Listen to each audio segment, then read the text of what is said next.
Game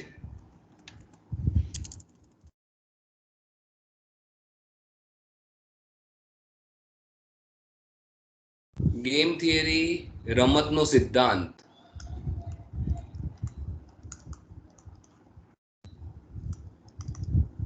રમતનો સિદ્ધાંત game theory. હવે રમતનો સિદ્ધાંત ગેમ થિયરી આમ જોવા જઈએ ને તો ઘણો સહેલો ટોપિક છે.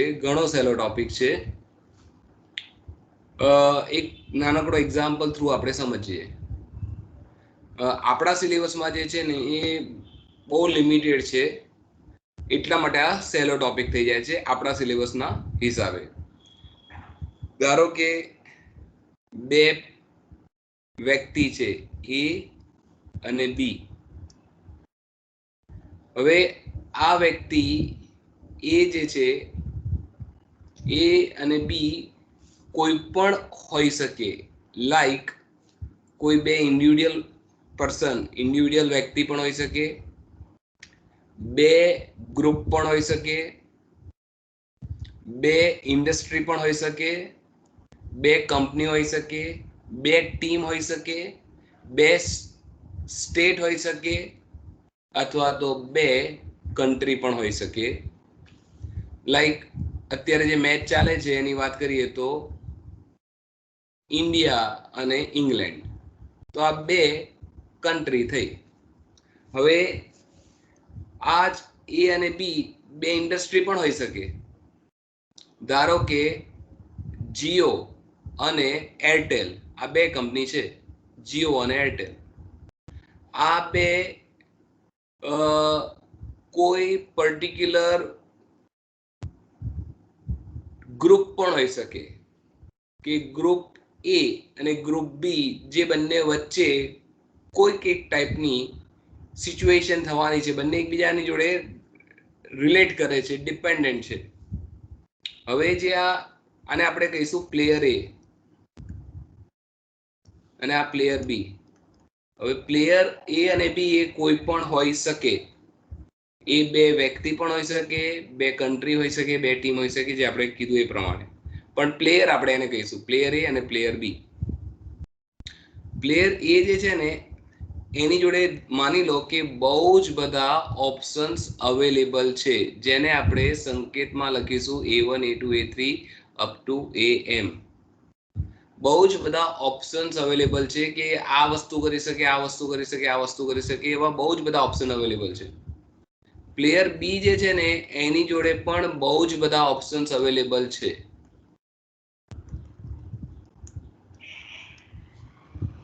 પ્લેયર એની જોડે 10 ઓપ્શન અવેલેબલ છે, તો પ્લેયર બી ની જોડે 5 ઓપ્શન પણ હોઈ શકે, અને 7 પણ હોઈ શકે, અને 25 પણ હોઈ શકે. ઓકે, હવે અહીંયા આપણે આ બંને પ્લેયરો જેમની જોડે જુદા જુદા એક્શન્સ અવેલેબલ છે, એ એક્શનનો ઉપયોગ કરે તો શું થાય એ જોવાનું છે. અહીંયા આપણે જે ગેમ થિયરી ભણવાની છે એને આપણે કહીશું 2 person 0 sum game. 2 persons 0 sum game. એટલે બે માણસોનો ગેમ છે એવું આપણે આપણા સિલેબસ હિસાબે વિચારીશું. અને ઝીરો સમ ગેમ એટલે એનો મતલબ એવો થાય કે એક વ્યક્તિને જો ફાયદો થાય તો એટલું બીજી વ્યક્તિને નુકસાન થાય છે. એક વ્યક્તિને જેટલો ફાયદો થાય એટલું બીજી વ્યક્તિને નુકસાન થાય છે. એને કહેવાય ઝીરો સમ ગેમ. હવે ધારો કે આ પ્લેયર એ એટલે તમે માની લો ને કે પેપ્સી કંપની છે, અને પ્લેયર બી માની લો કે થમ્સઅપ છે. તો હવે અથવા તો આ આપણે કીધું એ પ્રમાણે કે જીઓ છે અને આ છે એરટેલ. તો જીઓ જોડે બહુ જ બધા ઓપ્શન્સ અવેલેબલ છે. કોઈ સ્ટ્રેટેજી કહેવાય આને, સ્ટ્રેટેજી. હવે પ્લેયર એ ધારો કે આ સ્ટ્રેટેજી યુઝ કરે છે A1. હવે એક એક્ઝામ્પલ આપો કે કઈ સ્ટ્રેટેજી, તો એ લોકો એમ કહેશે કે એ લોકો A1 એટલે એમની સ્ટ્રેટેજી એવી છે કે જે બહુ જ સસ્તામાં એ લોકો પ્લાન આપે છે.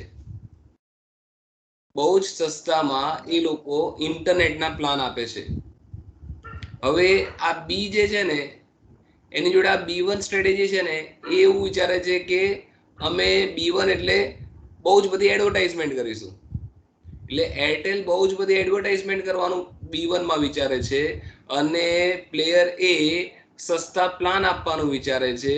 હવે આ બંનેનું સિચ્યુએશનમાં કેટલાક લોકો આને સિલેક્ટ કરશે, કેટલાક લોકો આને સિલેક્ટ કરશે ને અલ્ટિમેટલી અહીંયા એવું થશે કે માની લો કે આવું કરવાથી આજે A1 એક્શન A1 લેશે ને B1 લેશે. એવું કરવાથી એ પ્લેયરને 7 નો ફાયદો થાય છે. 7 રૂપિયા પણ હોઈ શકે, 7 કસ્ટમર પણ હોઈ શકે ને આ બધું ઇન ટર્મ્સ ઓફ લેક્સ પણ હોઈ શકે, ઇન ટર્મ્સ ઓફ 1000 પણ હોઈ શકે. પણ 7000 હોય, 7 લાખ હોય કે 7 રૂપિયા હોય, કંઈ પણ હશે, 7 નો ફાયદો થાય છે. હવે અહીંયા ખાસ યાદ રાખો કે જે અહીંયા લખીએ છીએ ને એ પોઝિટિવ હોય તો એનો એ ફાયદો છે અને સાયમલ્ટેનિયસલી બીનું એ નુકસાન છે. એટલે આ 7 જે છે ને એ એનો ફાયદો છે અને બીનું નુકસાન છે. અહીંયા આપણે એવું પણ યાદ રાખીશું કે માર્કેટમાં ખાલી માત્ર ને માત્ર આ બે જ પ્લેયર છે. માર્કેટમાં ખાલી બે જ પ્લેયર છે અને એક પ્લેયરને ફાયદો થાય તો બીજાને એટલું નુકસાન થાય છે. એટલે એક વ્યક્તિએ નક્કી કર્યું કે મારે મોબાઈલ કનેક્શન જોઈએ છે અને જો એ વોડાફોન લેશે તો એ એરટેલ નહીં લે. અથવા તો માની લો આવું પણ વિચારીએ કે એક જ વ્યક્તિની જોડે બે સિમ કાર્ડ છે તો એવું વિચારી શકે કે હું બંને પર એરટેલ લઉં, બંને પર જીઓ લઉં અથવા તો એક એરટેલ ને એક જીઓ લઉં. તો એ કેસની અંદર પણ હું એક એરટેલ ને એક જીઓ લઉં છું તો કંપનીને એનાથી એક કંપનીને ફાયદો થયો અને એક કંપનીને નુકસાન થયું. બીજી વાર વિચારીએ તો એક કંપનીને નુકસાન થયું, બીજાને ફાયદો થયો. એટલે કે ધારો કે જે વોડાફોન એરટેલ લીધું હતું બીજા સિમ કાર્ડમાં, એ જ વ્યક્તિએ જીઓ લીધું હોત તો કંપનીને ફાયદો થયો જ હોત. એક કરતા બે મળ્યા હોત જીઓ કંપનીને કનેક્શન. તો જીઓ કંપનીને એરટેલ પેલા વ્યક્તિએ એક એરટેલ ને એક જીઓ લીધું એનાથી જીઓ કંપનીને નુકસાન એકનું થયું અને એકનો ફાયદો થયો. સિમિલરલી એરટેલ માટે પણ. તો અલ્ટિમેટલી એ સિચ્યુએશનની અંદર અહીંયા ફાયદો 0 થયો એવું પણ આપણે લખી શકીએ. પણ આ આપણે છે ને બહુ જ મોટા સ્વરૂપે વિચારવાનું છે. એક પર્ટિક્યુલર વ્યક્તિના વિશે નથી વિચારવાનું. બહુ જ બધા વ્યક્તિઓ હતા, એમાંથી બહુ જ બધા વ્યક્તિઓ હતા એમાંથી આટલા 7 વ્યક્તિઓ એવા એક્સ્ટ્રા મળ્યા કે જેમાં બીને નુકસાન થયું અને એને ફાયદો થયો. પણ જો બી પણ આ સ્ટ્રેટેજી અપનાવે B2, એ B1 માં શું હતું કે એડવર્ટાઇઝમેન્ટ કરશે. હવે આની અંદર એ લોકો એવું વિચારે છે કે એ લોકો મોબાઈલ ટાવર એટલા બધા વધારી દે, કનેક્ટિવિટી ને સર્વિસ બહુ સારી આપી દે. B2 એટલે બહુ સારી સર્વિસ આપવાની વાત કરે છે અને A1 શું કરે છે, પૈસા ઘટાડવાની વાત કરે છે અને બી શું કરે છે, બહુ સારી સર્વિસ આપવાની વાત કરે છે. આ સિચ્યુએશનમાં માની લઈએ કે બી ને બે નો ફાયદો થાય છે એટલે કે એ ને બે નું નુકસાન થાય છે. હવે આ ત્રીજું છે તો બી એવું વિચારે છે કે આ ત્રીજી સ્ટ્રેટેજી એની એવી છે કે જેની અંદર એ એના સર્વિસ જે વધારવાની વાત હતી અહીંયા B2 માં સર્વિસ, અહીંયા A2 માં, આમાં એવું વિચારે છે કે પૈસા ઘટાડી નાખીએ. ચલો આપણે પણ પૈસા ઘટાડી નાખીએ. પ્લાનની અંદર બહુ જ બધા પૈસા ઘટાડી નાખીએ, અલગ અલગ પ્લાન આપીએ આપણે. તો આ પણ પ્લાન આપે છે ને આ પણ પ્લાન આપે છે. તો એ સિચ્યુએશનમાં એને એકનો ફાયદો થાય છે એવું માની લઈએ. આવી રીતે આપણી જોડે દરેકે દરેક A1 એટલે કે જ્યારે જીઓ એવું વિચારશે કે અમે સસ્તા પ્લાન આપીએ ત્યારે બી જેટલા પણ એની જોડે પોસિબલ ઓપ્શન્સ છે એ બધા ઓપ્શન્સથી શું એને એડવાન્ટેજ ને શું ડિસએડવાન્ટેજ થશે એની માહિતી આપી છે, જેને આપણે હવે સંકેતમાં લખીશું P11, P12, P13, P1N. અહીંયા થશે P21, P22, P. હવે P એટલે શું કહેવાય? P એટલે પે ઓફ કહીશું. P stand for pay off. Pay off નો મતલબ પ્રોફિટ લોસ. પ્રોફિટ પણ હોઈ શકે અને લોસ પણ હોઈ શકે. જો પોઝિટિવ હોય તો પ્રોફિટ, નેગેટિવ હોય તો લોસ. Up to P2N. આ રીતની બધી માહિતી આપણને આપી છે. P M1, P M2, PM3 up to PMN. તો હવે આપણે શું નક્કી કરો? ઓકે, આપણે કોણ છીએ? ધ્યાનથી સમજજો. આપણે કોણ છીએ? પ્લેયર એ છીએ કે પ્લેયર બી છીએ? કોઈ કહી શકશે? આપણે કોણ છીએ? પ્લેયર એ છીએ કે પ્લેયર બી છીએ?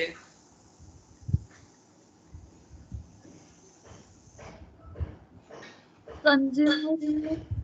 હા, નહીં, આપણે કન્ઝ્યુમર છીએ, બરોબર છે. પણ જ્યારે આપણે આ એક્ઝામ્પલ સોલ્વ કરતા હોઈએ, ત્યારે કોણ છીએ? પ્લેયર એ છીએ કે પ્લેયર બી છીએ? કેમ કે જો એક વસ્તુ, કન્ઝ્યુમર આમાંથી કોઈ પણ ડિસિઝન લઈ શકવાનો નથી, અને આમાંથી પણ આ ડિસિઝન લેનારા માત્ર ને માત્ર પ્લેયર એ અને બી પોતે જ છે. હવે પ્લેયર એ નક્કી એ કરવાનું છે કે આ A1 A2 A3 up to A માંથી કયું બેસ્ટ છે, અને પ્લેયર બી એ B1 B2 B3 B4 માંથી કયું બેસ્ટ છે એ ડિસાઈડ કરવાનું છે. તમે આ વિચારી લો ને કે આ ચેસની ગેમ છે. ચેસમાં પ્લેયર એ જોડે આટલા બધા ઓપ્શન્સ અવેલેબલ છે, આમાંથી કંઈ પણ કરી શકે. પ્લેયર એ કંઈ કરશે અને પ્લેયર બી કંઈ કરશે, એનાથી એવું પણ બને કે પ્લેયર એને ફાયદો થાય અને પ્લેયર બીને નુકસાન થાય, અથવા તો ઊંધું પણ થઈ શકે. તો હવે આપણે કોણ છીએ? પ્લેયર એ છીએ કે પ્લેયર બી? એમાં તો કન્ઝ્યુમર છીએ જ નહીં આપણે ક્યાંય. હવે આ ધારો કે ક્રિકેટની વાત કરીએ, ઇન્ડિયાની જોડે આટલા બધા ઓપ્શન્સ અવેલેબલ છે. આ પ્લેયરને રમાડે, આમ કરે, તેમ કરે, બધા ઓપ્શન્સ અવેલેબલ છે. અને ઇંગ્લેન્ડ જોડે પણ બધા ઓપ્શન્સ અવેલેબલ છે. હવે ઇન્ડિયા એવું નક્કી કરવાનું છે કે આમાંથી કયું એક જ ઓપ્શન લેવું છે ને, તો કયું સારું છે, અને બી એ નક્કી કરવાનું કે આમાંથી કયું લેવાનું. હવે બીજી એક વસ્તુ આની અંદર તમને ખાલી કહી દઉં, પ્લેયર એ ને બી ની બધી સ્ટ્રેટેજી વિશેનું નોલેજ છે કે બી શું શું કરી શકશે, અને બી ને એ શું શું કરી શકે એ બધી વસ્તુ નોલેજ છે. એનો મતલબ કે આ બંને પ્લેયર બહુ જ હોશિયાર પ્લેયર છે. એ બંનેને બાકીની બીજો વ્યક્તિ શું કરશે એ બધું ખબર છે, એમાં શું શું કરી શકશે એ બધું ખબર છે, પણ શું કરશે એ નથી ખબર. એટલે ચેસની અંદર શું હોય કે હું ધારો કે એકદમ મસ્ત પ્લેયર છું અને પ્લેયર બી પણ એકદમ સુપર પ્લેયર છે, તો મને ખબર છે કે હું આવું કરીશ તો પેલો શું શું કરી શકે એવું છે, અને પ્લેયર બી ને પણ ખબર છે કે પોતે શું શું કરી શકે એવો છે, અને સામેવાળી વ્યક્તિ પણ શું શું કરી શકે એવું છે, પણ એમાંથી શું કરશે ખબર નથી. પાછું શું કરશે ખબર નથી, પણ શું શું કરી શકે છે ખબર છે. એટલે જ હવે પ્લેયર એને ખબર છે કે ભાઈ એરટેલ વાળા શું શું કરી શકે, તો એમનું એડવર્ટાઇઝમેન્ટ વધારી દેશે, સર્વિસ સારી કરી દેશે, એ લોકો પણ પ્લાન ઘટાડી દેશે. એવા બધા બહુ બધા ઓપ્શન્સ હતા એમની જોડે, પ્લેયર બી જોડે. પણ એમાંથી એ શું લેવાનું છે, શું કરવાનું છે, એ પ્લેયર એને ખબર નથી. ઓકે, પ્લેયર બી ને એટલી તો ખબર છે કે એ જોડે આટલા ઓપ્શન્સ અવેલેબલ છે, આમાંથી કંઈ પણ એક કરી શકશે, પણ શું કરશે એ ખબર નથી. તો આ સિચ્યુએશનમાં જ્યારે આ પ્રોબ્લેમ આપેલો હોય તો આપણે કોણ થઈશું? પ્લેયર એ થઈશું કે પ્લેયર બી થઈશું? એ મારો ક્વેશ્ચન.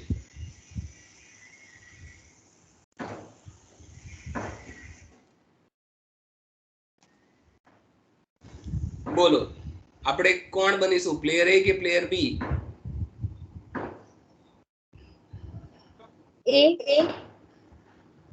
ઓકે, હવે જો આની અંદર સૌથી અગત્યની વસ્તુ એ છે કે આપણે પ્લેયર એ અને પ્લેયર બી માંથી કોઈ પણ નથી.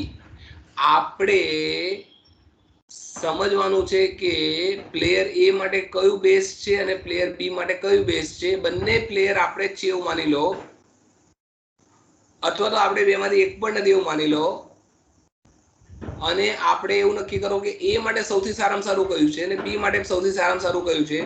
પછી પ્રેક્ટિકલ લાઈફમાં આપણે હોઈ પણ શકીએ પ્લેયર એ પણ હોઈએ અથવા તો પ્લેયર બી પણ હોઈએ, અલગ વસ્તુ થઈ ગઈ. પણ જ્યારે આપણે ભણીએ છીએ ત્યારે આપણે એવું વિચારીએ કે ઓકે, એ માટે બેસ્ટ કયું હતું અને બી માટે બેસ્ટ કયું હતું. પછી એ લોકોએ શું કર્યું અલગ વસ્તુ છે, પણ આપણે જ્યારે સ્ટડી કરીએ ત્યારે આપણે પ્લેયર એ અને બી બંને છીએ એવું વિચારીને બંને માટે સૌથી બેસ્ટ કયું છે એ સિચ્યુએશન આપણે વિચારવાની છે. એટલે એવું આ કેમ કેવું પડ્યું મારે કે આપણે એવું નહીં રાખીએ કે આપણે પ્લેયર એવો હોવાથી પ્લેયર એને ફાયદો થાય એનું જ વિચારીશું. આપણે પ્લેયર એ અને બી બંને છીએ અને બંનેને ફાયદો ક્યાં થાય અથવા તો નુકસાન ઓછામાં ઓછું ક્યાં થાય એનો વિચાર આપણે જ કરવાનો છે. તો જો એક એક્ઝામ્પલ લઈએ એટલે તમને ખ્યાલ આવે. પ્લેયર એ જે છે ને એની જોડે A1 A2 A3 આ ત્રણ સ્ટ્રેટેજી છે, ત્રણ એક્શન્સ છે, અને પ્લેયર બી જોડે B1 B2 B3 અને B4 આ ચાર એક્શન્સ છે. A1 લે અને B1 લે ને તો એને 5 નો લોસ થાય છે, એને 5 નો લોસ થાય છે એટલે B ને 5 નો પ્રોફિટ થાય છે. અહીંયા 2 8 -1 -3 3 10 0 1 5 11 7 આ સિચ્યુએશન છે. તો હવે આપણે એ નક્કી કરવાનું છે કે એ માટે બેસ્ટ એક્શન કયું છે અને બી માટે બેસ્ટ એક્શન કયું છે, એ આપણે નક્કી કરવાનું. હવે જુઓ ધ્યાનથી, એને ફાયદો થાય એ ટાઈમે બી ને નુકસાન થાય છે, એટલે અને પાછું આપણે એ માટે પણ વિચારવાનું છે અને બી માટે પણ વિચારવાનું છે. તો એ માટે સૌથી સારો કયો ઓપ્શન્સ અવેલેબલ છે અને બી માટે સૌથી સારો કયો ઓપ્શન્સ અવેલેબલ છે, કોઈ કહી શકશે? લોજિક સાથે આપણે બંનેનું વિચારવાનું છે. એ માટે સૌથી સારામાં સારું કયું A1 A2 A3 માંથી, અને બી માટે સૌથી સારામાં સારું કયું B1 B2 B3 B4 માંથી. બોલો, વિચારીને કહી શકાશે? A ને A3 માં ફાયદો થાય, A ને A3 સારું, હા, અને બી ને B1. Very good, perfect. તો તમે આ સિમ્પલ લોજિક થી એક્ઝામ્પલ સોલ્વ કરી શકો છો, કેમ કે મેં એક્ઝામ્પલ એવો આપેલો છે કે જેમાં તમે બહુ ઇઝીલી સમજી શકો કે હા ભાઈ એ ને A3 બેસ્ટ અને બી ને B3. હવે આને સોલ્વ કઈ રીતે કરવાનું? તો છે ને અહીંયા યાદ રાખવાનું કે આપણે રો મિનિમા ફાઇન્ડ કરીશું. Row minima. તો ફર્સ્ટ રો માંથી મિનિમમ વેલ્યુ સિલેક્ટ કરો. બોલો કઈ છે મિનિમમ? પહેલી હારમાંથી મિનિમમ વેલ્યુ આ -5 2 8 અને -1 માંથી કયું? -5 -5. પછી બીજામાં -3 અને ત્રીજામાં 1. 1. હવે આ બધામાંથી હાઈએસ્ટ સિલેક્ટ કરવાનું. બોલો આમાંથી હાઈએસ્ટ કયું છે?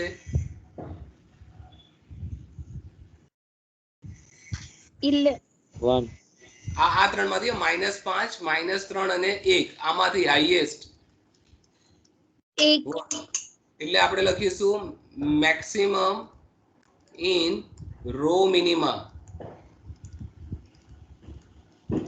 1. એને આપણે અપર વેલ્યુ કહીશું, upper value maximum in row minima. હવે તમારે કોલમ મેક્સિમા શોધવાનું, કોલમ મેક્સિમમ. બોલો આ પહેલી B1 માં જેટલી પણ કિંમત છે એમાં સૌથી મોટી કઈ? 1.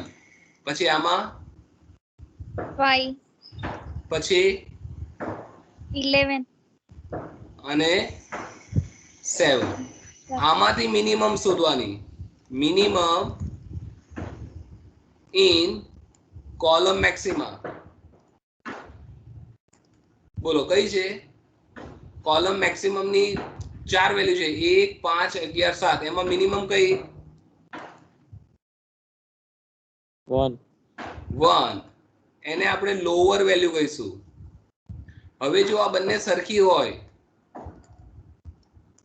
Upper value equal to lower value, બંને સરખી છે, માટે આપણે એવું કહી શકીશું કે આ રમતનો જે પ્રોબ્લેમ હતો એનું સોલ્યુશન આવી ગયું. રમતનો પ્રોબ્લેમનું સોલ્યુશન આવી ગયું. એ માટે બેસ્ટ કયું છે? તો એ માટે બેસ્ટ છે A3 અને બી માટે બેસ્ટ કયું છે? તો B1 શ્રેષ્ઠ છે.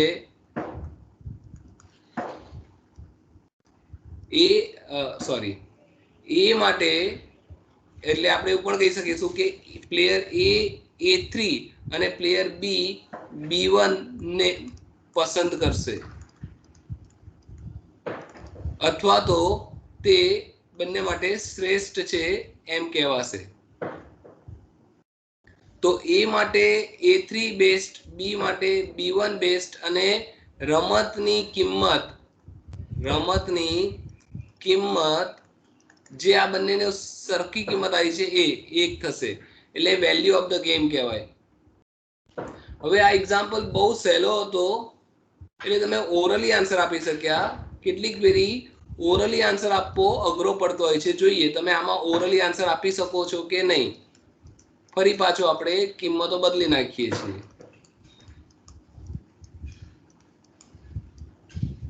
-2, 8, 7, 0, 3, -6, -5, 7, 4, 2, 1, -3.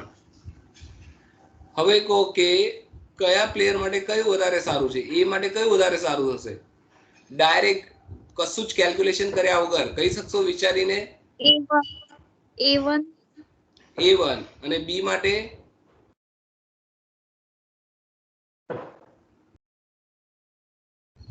B2. હવે જો A1 લે ને B2 લે ને તો આ થાય. એનો મતલબ શું થયો કે A ને 8 નો ફાયદો થશે ને B ને 8 નું નુકસાન થશે. તો બી તો આવું ના વિચારે ને કે મને 8 નું નુકસાન થયું.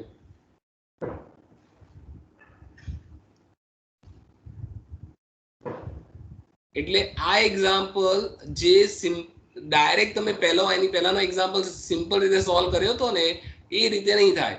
એના માટે આપણે મેથડ કરવી પડશે રો મિનિમા અને અહીંયા કરવું પડશે કોલમ મેક્સિમા. બોલો પહેલી રો માં મિનિમમ વેલ્યુ કઈ?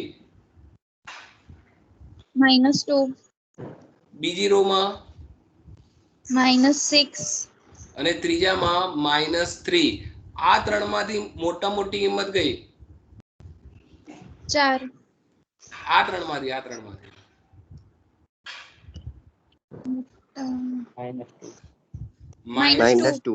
હા -2. હવે કોલમ મેક્સિમા કરો. ચલો પહેલી કોલમમાં મેક્સિમમ કયું? 4 પછી 8 પછી 7 અને 7. આમાં મિનિમમ કયું? 4 હવે જો એક કિંમત હતી તમારી -2 જેને આપણે અપર વેલ્યુ કહીએ છીએ. આ જે છે ને -2 એને અપર વેલ્યુ કહીશું અને આ લોઅર વેલ્યુ.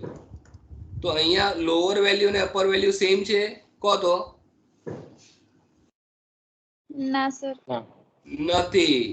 એનો મતલબ એવો થયો કે આ ગેમ પ્રોબ્લેમ, આ રમતની સોલ્યુશન સિમ્પલ નથી, બહુ જ ડિફિકલ્ટ છે કે પ્લેયર એ આ ત્રણમાંથી કયું લે તો સૌથી વધારે ફાયદો થાય અને બી આ ચારમાંથી કયું લે તો સૌથી વધારે ફાયદો એને થાય, બી ને ફાયદો થાય.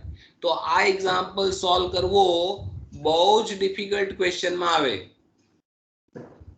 ને એના માટે અલગ અલગ ટેકનિક છે જે આપણે અહીંયા ભણવાની છે. એના માટે અલગ અલગ ટેકનિક છે જે આપણે અહીંયા ભણવાની છે. ખ્યાલ આવે છે? Yes sir. તો હવે નાનકડો એક્ઝામ્પલ આપણે લઈને ચેક કરીએ. એકદમ નાનકડો એક્ઝામ્પલ લઈએ જેથી કરીને આપણે જે ટેકનિક ભણવાની છે એ આપણને ખબર પડે. એ ની જોડે બે જ સ્ટ્રેટેજી છે અને બી ની જોડે પણ બે જ સ્ટ્રેટેજી છે. A1 લે ને B1 લે ને તો આને -3, 8, 2 અને 0 આવું છે. તો હવે આને સોલ્વ કરો. તો સૌથી પહેલા તો આપણે છે ને રો મિનિમા ને કોલમ મેક્સિમાથી ચેક કરીશું. જો આ બંનેની કિંમત સરખી આવે ને અપર વેલ્યુ અને લોઅર વેલ્યુ તો એને પલાયન બિંદુ, ગેમ એઝ અ શેડલ પોઈન્ટ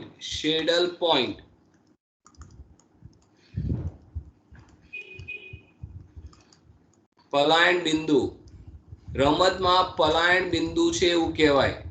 તો જ્યારે આ બંને કિંમત સરખી આવે તો રમતમાં પલાયન બિંદુ છે એટલે કે શેડલ પોઈન્ટ ઇંગ્લિશમાં કહીશું છે તેમ કહેવાય. અને એ સિચ્યુએશનમાં એ અને બી માટે ફિક્સ આન્સર થઈ જાય કે એ માટે આ વધારે સારું છે અને બી માટે આ વધારે સારું છે. પણ જ્યારે આ બંને સરખું ના આવે તો એના માટે નેક્સ્ટ મેથડ કરવી પડશે. તો પહેલા તો ચેક કરો તો આના માટે બંને સરખું છે કે નહીં. બોલો તો ફર્સ્ટ રોમાં મિનિમમ કઈ છે? -3. -3. અને આમાં 0. 0. ને એમાંથી મેક્સિમમ લો, મેક્સિમમ. 0. અને અહીંયા કોલમ મેક્સિમા કરો. બોલો પહેલી કોલમમાં મેક્સિમમ 2. 2 અને અહીંયા 8 ને એમાં મિનિમમ લેવાનું. તો જો આ અપર વેલ્યુ ને આ લોઅર વેલ્યુ સરખી નથી. તો લોઅર વેલ્યુ ને અપર વેલ્યુ સરખી નથી એટલે શેડલ પોઈન્ટ નથી, પલાયન બિંદુ નથી. હવે આને સોલ્વ કરવાનો છે. હવે આ 2/2 એટલા માટે લીધો કે 2/2 ને સોલ્વ કરતા આવડે પછી આપણે એના પછી આગળના માટે વિચારી શકીએ. આ 2/2 પણ સોલ્વ કરવો ટાઈમ કન્ઝ્યુમિંગ છે અને અઘરો પણ છે. એટલે અત્યારે આપણી જોડે જેટલો ટાઈમ હતો એ ટાઈમમાં ખાલી આપણે એટલું સમજ્યા કે આ રમતનો સિદ્ધાંતમાં શું કરવાનું હોય છે અને શું હોય છે. હવે નેક્સ્ટ લેક્ચરમાં આને સોલ્વ કઈ રીતે કરીશું એ સ્ટડી કરીશું. તો આજે આટલું આપણે રાખીએ છીએ. મેં તમને કીધું એ પ્રમાણે આપણા સિલેબસની અંદર આ ટોપિક